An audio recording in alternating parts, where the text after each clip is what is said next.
All right, so welcome back. Oh my goodness, I have someone bothering me here and he's trying to get in the frame, but I'm going to introduce him to you in a little bit. Hi there and welcome back. I feel like this is familiar yet novel to me. I haven't spoken to a camera and put the camera on a tripod like this in a very, very long time. And it's been almost a year since the last video that dropped. And that wasn't even a video about my life. It was just about how to get into Microsoft, which if you're here for that, plot twist and spoiler alert, I don't work at Microsoft. I am Walter and I am currently living in New York, working in New York, and growing in New York. For those of you that are here for the previous videos, not a lot has changed. Well, maybe a couple things, but all in all, I'd say that things are okay.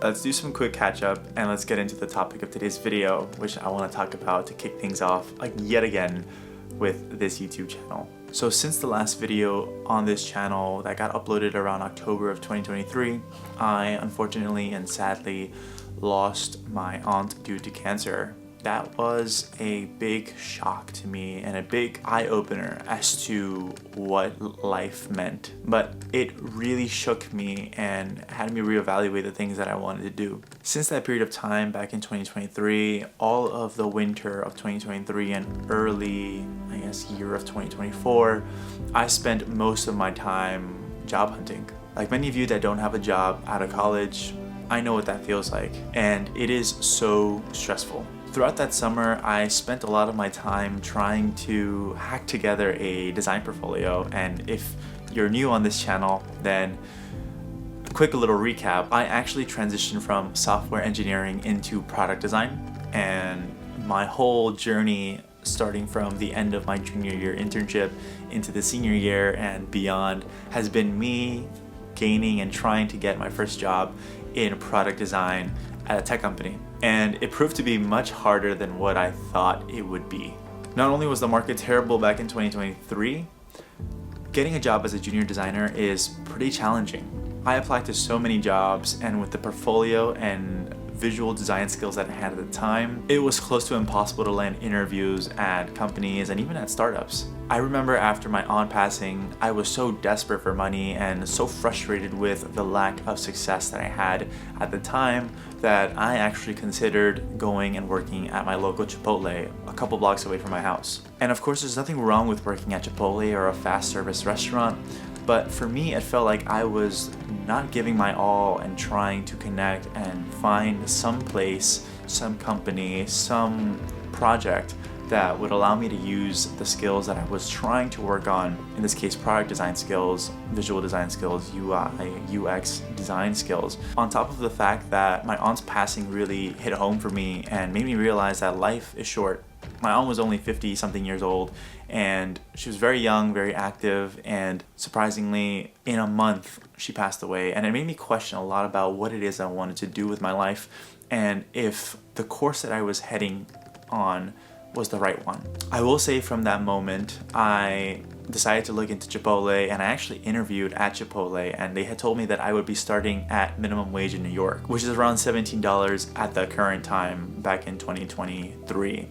And so I remember thinking, wow, I worked my ass off to land an internship at a big tech company like Microsoft, making close to $50 an hour, doing design work, having my own car, living in a new location, just to come back home and take a couple steps back and start working minimum wage because I just wasn't able to find anything. Of course, all my friends and especially my mom told me that if I was going down this route that I wouldn't be maximizing my potential and actually trying to get a job in the industry that I had been studying so long for. And that struck me very hard. And it was at that moment where I decided to say fuck it and start applying to new things. Since dropping that video in October of 2023, I had managed to go in and apply for more lateral jobs apart from design. So for me, that was entering into product management and program management. So I ended up landing an interview with a recruiter at Facebook, and it was for their RPM program, the Rotational Product Management Program. And that program was a nugget in a whole river, because that was a paid opportunity. It was right here in New York City. And I didn't really know much about product management, but I decided, hey, it's time for me to get out of my situation and start to apply and aspire for more. And so I kid you not, I spent maybe a month of studying 16 hours a day on product management interviews. I have recorded every single interview. I think a total of 20 plus mock interviews for this role. And I did really well my first round, and they passed me on to the final round. And final rounds are always so tricky, and I completely butchered my interviews for those final rounds, which made me really sad because my dad had bought a celebration kind of dinner, like Chinese food from this place that we grew up with. And I left my room and I told them like I bombed that so hard. And so I ended up not getting the position at Facebook, which in hindsight is perfect, because what happens next in this story is truly a butterfly effect to everything. So after getting rejected from Facebook, I decided to reach out again to some of my network, and I ended up landing a role at a startup that was at the time based in New York, but now fully remote. And I now lead product design at this startup, which is super cool. It's been around over a year, actually. It's been over a year since I joined this place, and I have grown and learned so much. I'm not gonna talk too much about it. I definitely want this channel to move in a different direction, as you'll be hearing about in a little bit. But I'm growing so much in this role as a designer, as a startup, member of the team. And it's very interesting to see all of those tools and skills that I've gathered over the years with marketing, with design, with filming, with photography, with asset management, with, of course, just being a capable person on a team. Yes, for those that are wondering, I'm currently back home at my parents' house. They were fortunate enough to buy this house in 2014, but I am a renter and I pay rent. There is no freebies when it comes to living here. I respect my parents, and I obviously don't want to be a burden to them, so I do pay rent. I pay my utilities, and I even help around the house whenever I can. And there are a lot of advantages to moving back home. It's honestly one of the things that I want to talk about in this video, about not graduating with a job and having to move back with your parents. Look, your life doesn't end if you graduate without a job. I know this because I have literally documented that entire process in these sets of YouTube videos leading up to this one.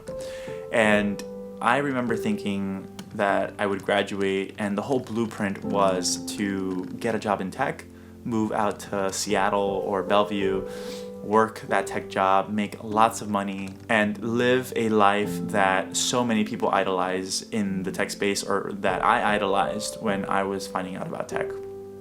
And when all those dreams didn't turn into reality and I faced the fact that I had to move back in with my parents, I felt hopeless. I think the main feeling that you feel is lost, because you now don't have to go to school. And you could work a job, but you have a degree now that you spend so much money on, so much time getting, and you want to use what you've learned to help you make a living, ideally, right? And when there's no one that can give you a chance to practice what you've learned, and it becomes frustrating. And one of the things that I'm super lucky, and I will always be thankful for my current boss, who took a chance on me. And that really takes someone out of a deep mental pit. And it's like, okay, someone has belief in me. Someone has the faith that I'm going to do a really good job in what they're hiring me to do. And mind you, I actually started to code when I got this job, and I needed to code a website up. And that's a funny story for another time, but I was horrible at it. And so I pushed for design, of course, and I got it. But the point is that sometimes when people give you a chance in the role that you're looking for, even if it's not at a pay grade that was once thought to be very close and achievable to you, sometimes you just need to say, I'm gonna do this to get experience and to push through in this next stage of life. Now, if you're not lucky in that area and you are not able to find someone that is willing to take a chance on you, then you need to take matters into your own hand. Because I remember prior to getting this job now, I would try to lift and get fit, but with me and the gym and running even, it was always a solo thing. And you can never, in this current world that we live in, the best thing to be is to be connected with others. And I'm not saying don't be a lone wolf, because I love my alone time and I love being a lone wolf, but there's a certain feeling and sense of compassion that you get when you join social groups or social events. And I'm not saying go out to drink, I'm not saying go out to party and whatnot. That's actually the opposite of what I do. And I want to speak a little bit more about that, because I think that finding community with things that are healthy for your mental health, like running, like lifting clubs, like walking groups, these things actually serve your mental health and your emotional health, and you're around people and you're not isolated and you're not in the dark.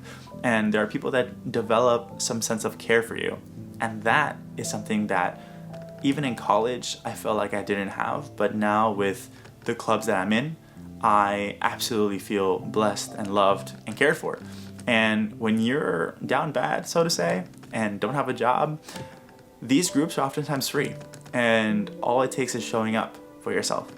And believe it or not, the world has a crazy way of working, and your next opportunity could be just around that corner, around or after that event. Trust me, there is someone out there that's going to give you a chance. And if not, then you are going to give yourself that chance by showing up for yourself and finding people, just finding people. And whether you have a hobby, whether you want to try to learn something new, then that is where you should dig in and try to find community. Try to find that sense of energy that you missed or that you're missing in your life. I feel like these YouTube videos are getting longer and longer just because this is such like an intimate catch-up life update. But what I just mentioned is a perfect transition into what I want to talk about now, which is the life that I currently live. And to give you a little small montage and recap of how I've been doing, let's cue the recap. She wrote you a letter so you wouldn't forget her. Wish I could care less. It isn't my place to know what it says. My heart is a front page. It won't act its own age. It aches as it bends, folds at the edges. I'm out of my head. Say that we're fine and all, 'cause we are. But where's that confidence for someone who finds it hard to remember? Where's that common sense? And now I wish to forget like normal people forget.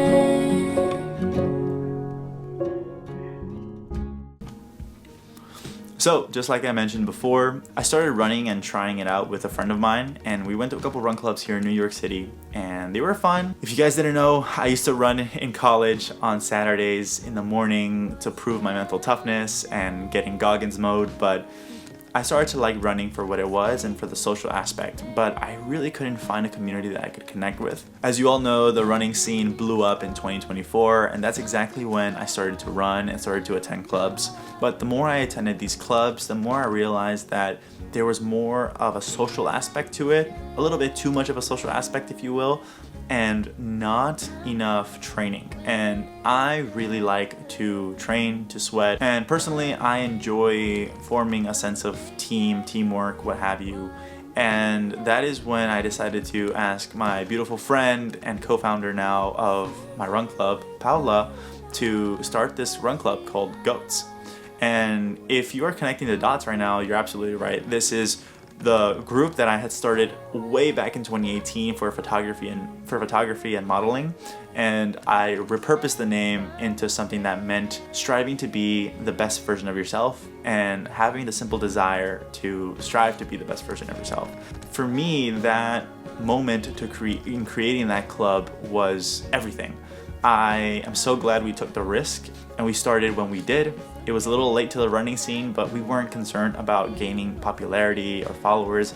We wanted to find the right people at the right time. There's a saying that if you start small with a group of people and you grow slow but steady, you control the experience. And that is so important when you are trying to build something that almost as if you're building a brand.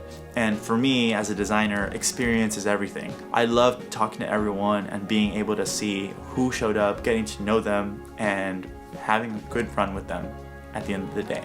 Since starting the Run Club in July of 2024, we are now July 2025, which means that we are almost at our 1-year anniversary, which is crazy to say. But since then, we've run countless miles across all the seasons of the year: winter, fall, spring, and now, unfortunately, summer, which is deadly in New York. And with that, we've also been able to train for a marathon. Let's cue that mashup up.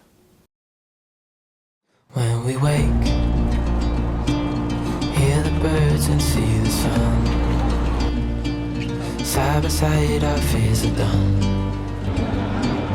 All the good times just begun.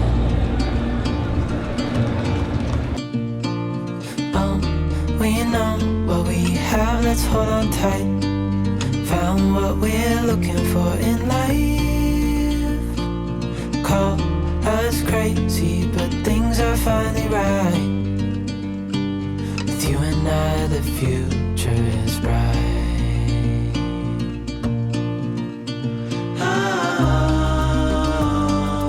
You and I, we got it. We don't need no more. Even in the hard times.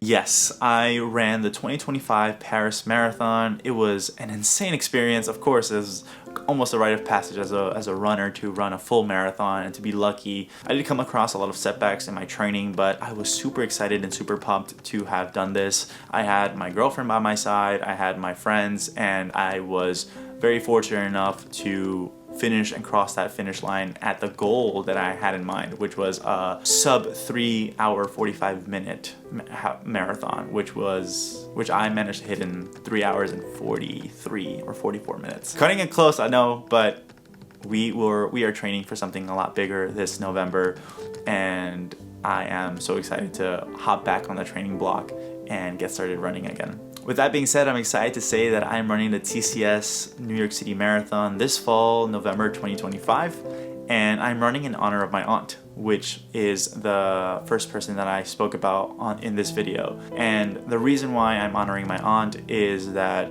my aunt was really the butterfly in the butterfly effect of this whole running journey of my life post her death. And I am so fortunate to be raising money for the Leukemia and Lymphoma Society here in the States, and this cause to me is super important. I feel like I'm raising money for people just like my aunt who need treatments, who need all of the things that my aunt was unfortunately unable to have in Peru. And I just know that this means a lot. Running this race is not running alone, is running with her, and I'm so excited for this November, and I'm super stoked to hopefully bring you guys along with me on this training block and see how running in New York is like, because it is crazy. The light is going away, and I fear that I've spoken so much today, but let me end off this video by saying this. You are in control of how you respond to what life gives you. And sometimes life gives you bad apples. You're not alone, and you're not a failure if you graduate without a job. I know because it took me a while to unlearn and not believe those things about myself. And I would say that right now, graduating without a job was probably the best thing that happened to me, because it made me realize that my life is in my control, and there isn't necessarily a blueprint for it. There could be a roadmap for some people, for some careers, but a career is not a life. You control what you want to do, and you ultimately have free will. I have my sights on building GOATS as a brand not just a run club, and hopefully competing with some of the bigger and really cool brands out there as well in the fitness and athletic space. I know that I can do it, and it's just a matter of time, and it's a matter of getting it done. With that being said, I love you guys. Thank you for tuning in today. Oh, one last thing. Before my aunt died, we promised her that we would take care of her kids. Now, I'm not talking about human babies, I'm talking about fur babies. And I think you met him earlier, but this is my boy Jack now. Jack has been with me for, I guess, 2 years now, since my aunt passed away, and he has been nothing but a sweetheart. Also, very, very, very, what, Jack? What have you been? He's been a very good boy. You'll be seeing him a lot more in the videos, and there's so many people to introduce you guys to, but for now, this is number 1. As always, guys, thank you so much for watching this video, and remember to believe in others, but most importantly, remember to believe in yourself. That one couldn't be more true. I'll see you in the next one. Peace out.